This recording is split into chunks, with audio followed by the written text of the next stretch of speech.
એક માજીએ મોટી ઉંમરે તરવા જવાનું શીખવાનું ચાલુ કર્યું. એટલે કોકે આવીને એને પૂછ્યું કે માજી તમારી ઉંમર થઈ ગઈ હવે, અને હવે તમે આ તરવાનું શીખીને પાછા જાહો ક્યાં? ત્યારે એ માજીએ કીધું કે મારે દીકરો છે અને એની ઘરવાળી છે, એની વહુ છે. એ બે વચ્ચે અવારનવાર ઝઘડા થાય એટલે મારી દીકરાની વહુ છે ને એ મારા દીકરાને એમ પૂછે કે હું પાણીમાં પડી જાઉં અને તમારી બાઈ પાણીમાં પડી જાય તો પહેલાં તમે કોને બચાવો? મારો દીકરો ધર્મસંકટમાં મુકાઈ જાય. એટલે હવે મેં નક્કી કર્યું કે આપણે તરતા શીખી લેવું. એમાં એ માજી તરતા શીખી ગયા અને હાઈ ક્લાસ તરવાનું આવડી ગયું. અને એમાં એક દી એનો દીકરો અને એની વહુ હોય છે ધબધબાટી બોલી, બાથણું ઉપડ્યું. એટલે હતો એનો એ પ્રશ્ન પાછો આવ્યો.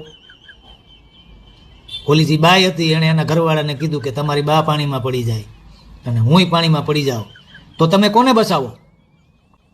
ઓલો કે મારી બાને મારે બચાવવાની જરૂર જ નથી, એને તો તરતા આવડે છે અને મારી બા છે એ તને બચાવી લે. તો ઓલી થોડું એમ પડતું મૂકે કે એમ ન હાલે, તમારે જવાબ તો દેવો જ પડે, તમારે જ પડવાનું છે, તો તમે કોને બચાવો?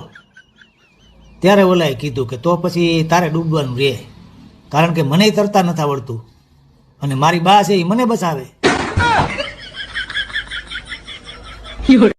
હેલો ફ્રેન્ડ, મારા કોમેડી વિડીયો ફ્રેન્ડ તમને કેવા લાગે છે? પ્લીઝ સારા લાગતા હોય તો લાઈક, શેર અને કોમેન્ટ કરજો અને મારી ચેનલને સબસ્ક્રાઇબ કરજો.